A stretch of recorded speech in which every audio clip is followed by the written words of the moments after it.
사랑하는 행복한 교회 성도 여러분, 이 영상을 보시는 하나님 나라의 귀한 자녀 여러분, 오늘은 2021년 6월 27일 거룩한 주일입니다.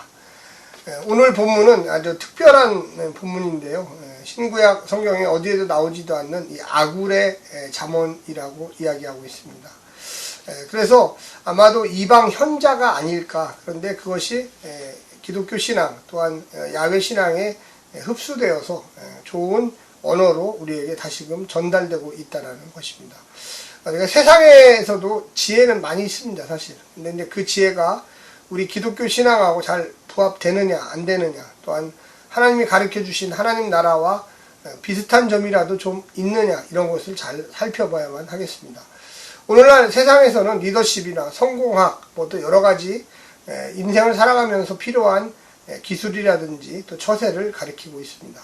저는 그런 것들이 다 필요 없다고 생각하지는 않습니다. 나름대로 필요하죠. 그런데 중요한 것은 무조건 성공만 하면 되느냐, 무조건 잘 살기만 하면 되느냐, 그것은 아니라고 생각합니다. 한 방법이 좋을 수는 있지만 먼저 우리가 생각해야 될 것은 하나님 나라의 방법과 일치가 되느냐, 이런 것들을 좀 생각해 볼 때 그 세상의 것들도 수용할 수 있을 거라고 저는 생각합니다.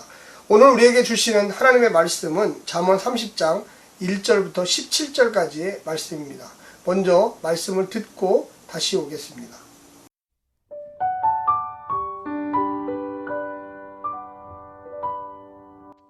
잠언 30장. 이 말씀은 야게의 아들 아굴의 잠언이니 그가 이디엘 곧 이디엘과 우갈에게 이른 것이니라. 나는 다른 사람에게 비하면 짐승이라. 내게는 사람의 총명이 있지 아니하니라.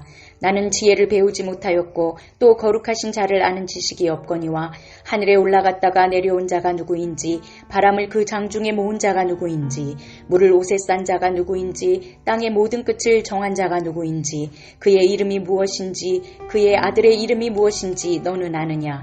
하나님의 말씀은 다 순전하며 하나님은 그를 의지하는 자의 방패시니라. 너는 그의 말씀에 더하지 말라. 그가 너를 책망하시겠고 너는 거짓말하는 자가 될까 두려우니라. 내가 두 가지 일을 주께 구하였사오니 내가 죽기 전에 내게 거절하지 마시옵소서. 곧 헛된 것과 거짓말을 내게서 멀리하옵시며 나를 가난하게도 마옵시고 부하게도 마옵시고 오직 필요한 양식으로 나를 먹이시옵소서. 혹 내가 배가 불러서 하나님을 모른다 여호와가 누구냐 할까 하오며 혹 내가 가난하여 도둑질하고 내 하나님의 이름을 욕되게 할까 두려워함이니이다. 너는 종을 그의 상전에게 비방하지 말라. 그가 너를 저주하겠고 너는 죄책을 당할까 두려우니라. 아비를 저주하며 어미를 축복하지 아니하는 무리가 있느니라. 스스로 깨끗한 자로 여기면서도 자기의 더러운 것을 씻지 아니하는 무리가 있느니라. 눈이 심히 높으며 눈꺼풀이 높이 들린 무리가 있느니라. 앞니는 장검 같고 어금니는 군도 같아서 가난한 자를 땅에서 삼키며 궁핍한 자를 사람 중에서 삼키는 무리가 있느니라. 거머리에게는 두 딸이 있어 다오다오 하느니라. 족한 줄을 알지 못하여 족하다 하지 아니하는 것 서넛이 있나니 곧 스올과 아이 베지 못하는 태아와 물로 채울 수 없는 땅과 족하다 하지 아니하는 불이니라. 아비를 조롱하며 어미 순종하기를 싫어하는 자의 눈은 골짜기의 까마귀에게 쪼이고 독수리 새끼에게 먹히리라.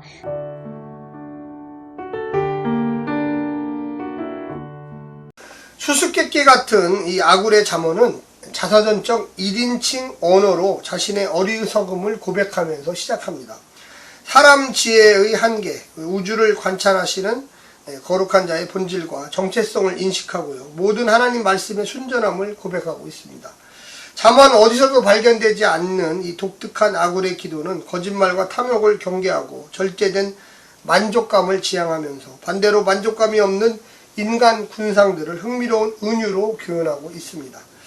아굴의 잠언은 지혜자들의 말씀들처럼 잠언이 아닙니다. 이거는 그러니까 지금까지 우리가 봐왔던 그런 식의 잠언이 아니라는 거죠. 구약 어느 본문에도 아굴이 발견되지 않습니다. 동방의 현자라고 추측합니다. 본문의 기록 시기를 알 수 없습니다. 편집할 때 수록되었습니다. 아마 히스기야 때가 아닐까 싶어요. 아니면 또 후대죠.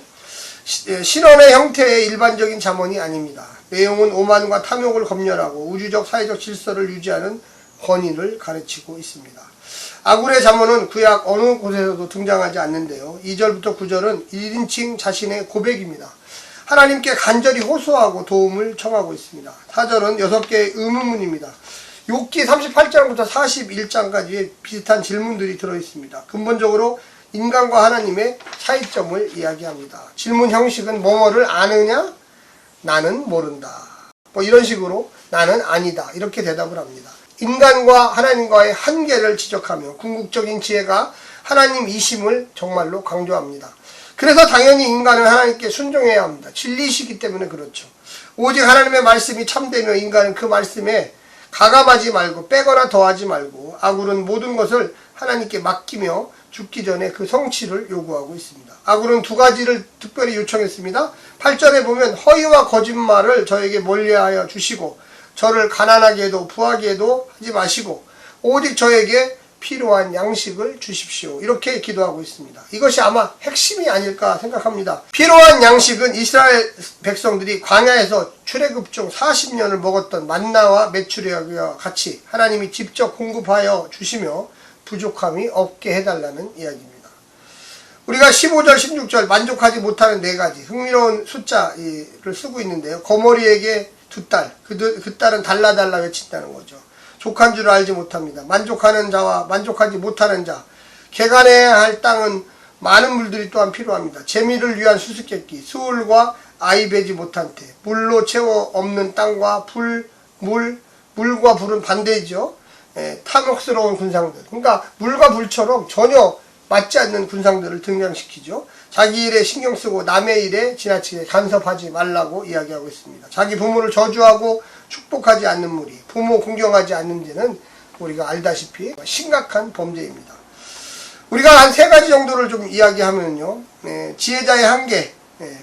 아굴은 스스로 자기가 지혜가 부족하고 우둔하다고 고백합니다. 머리가 총명한 것도 아니고 훌륭한 지혜로 학교에 다닐 기회를 갖지도 못했습니다. 저명한 스승 밑에서 배우는 그러한 제자도 안 됐습니다. 게다가 희귀한 영적 체험으로 하나님의 신비를 안다고 주장할 만한 사람도 되지 못합니다. 하지만 아굴은 이것을 통해 당대 스스로 지혜로운 척하는 자들을 책망하는 것이죠. 나는 이렇게 배우지 못했는데 그래도 최소한 하나님은 알고 있다. 근데 너희들은 많은 걸 배웠는데 왜 하나님을 모르느냐? 내가 얼마나 모르는지를 아는 것이 바로 지혜입니다. 나의 부족함? 그래서 나는 하나님을 의지한다. 이 천하 만상 만물들을 만드신 하나님을 보아 알겠다. 2번째는 부하게도 가난하게도 마옵시고, 부와 가난 그 자체 모두 선한 것도 악한 것도 아닙니다. 돈? 선한 것도 악한 것도 아니에요. 지혜는 그 상황이 어떠하든지 하나님을 경외하고 그 앞에서 마음을 지키는 것을 최고의 가치로 여기는 태도를 의미합니다. 돈을 어떻게 버느냐, 어떻게 쓰느냐, 이게 중요한 거지 돈 자체가 중요한 건 아니에요. 아굴처럼 너무 배불러서 하나님을 외면하는 것도 아니고요. 너무 가난하여 도둑질을 할 마음을 갖는 것도 아닙니다. 항상 하나님을 경외하는 자리에 있기를 원하는 것이 바로 지혜입니다. 마지막 3번째는 악을 당연시하지 않는 지혜입니다. 아굴은 동시대인 중에서 경건하지도 도덕적이도 못한 무리를 지목하고 있습니다. 아무리 악이 편만해도 그것을 당연하게 여기지 말아야 합니다. 지혜자들이 젊은이들에게 엄격한 도덕률을 제시하고 경험하게 하는 목적은 그들이 세상에 나가서 하나님의 기준에서 현실을 볼 때 마음의 불편함과 거부감이 생기게끔 하려는 것입니다. 기준을 높여야 돼요. 기준을 낮춰버리면 멋대로 살아요. 도덕률을 높여야 됩니다. 아무리 개성과 변혁이 당장 어렵다 할지라도 성경이 가르치는 진실과 국률의 기준을 제시할 줄 알아야 됩니다. 자녀를 가르칠 때 네 맘대로 살아라. 이게 제일 큰 문제예요. 최소한 이 정도는 살아야 된다.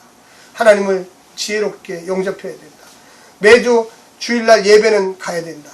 네가 돈을 벌으면 하나님께 11조를 드리고 감사헌금을 드리고 선교헌금을 드릴 줄 알아야 된다. 그리고 나 부모에게도 용돈을 줄 줄 알아야 된다. 아이 필요 없어. 네가 잘 먹고 잘 살아. 너는 헌금 안 해도 돼. 이렇게 가르치면 안 돼요. 그거는 그 사람을 죽이는 거예요. 그 자녀를 패망의 길로 인도하는 거예요. 이웃을 사랑해야 된다. 네 이웃이 공경을 당하고 있으면 네가 있는 돈을 좀 주든지 네가 몸으로 가서 헌신을 하든지 그에게 상담자가 되어주든지 이렇게 가르쳐야지. 야 너만 알아라. 네 옆집 죽든지 말든지 그거 아무 신경 쓰지 말아라. 이렇게 가르치는 부모는 정말로 잘못 가르치는 겁니다. 신앙은 그런 것이 아닙니다. 우리가 기억해야 합니다. 하나님의 말씀대로 사는 게 뭘까요? 우리의 자녀들에게 복음을 전하고 그가 하나님의 말씀을 깨닫고 의와 진리의 길을 걸어가라고 우리 부모들은 여러 가지 방법을 통해서 그 자녀들을 가르쳐야만 하는 것입니다. 오늘 하루도 승리하시고요. 성령의 능력 받아서 권능 받아서 참고 인내하면서 이 무더운 여름 아름답게 보내시기를 간절히 부탁합니다. 샬롬.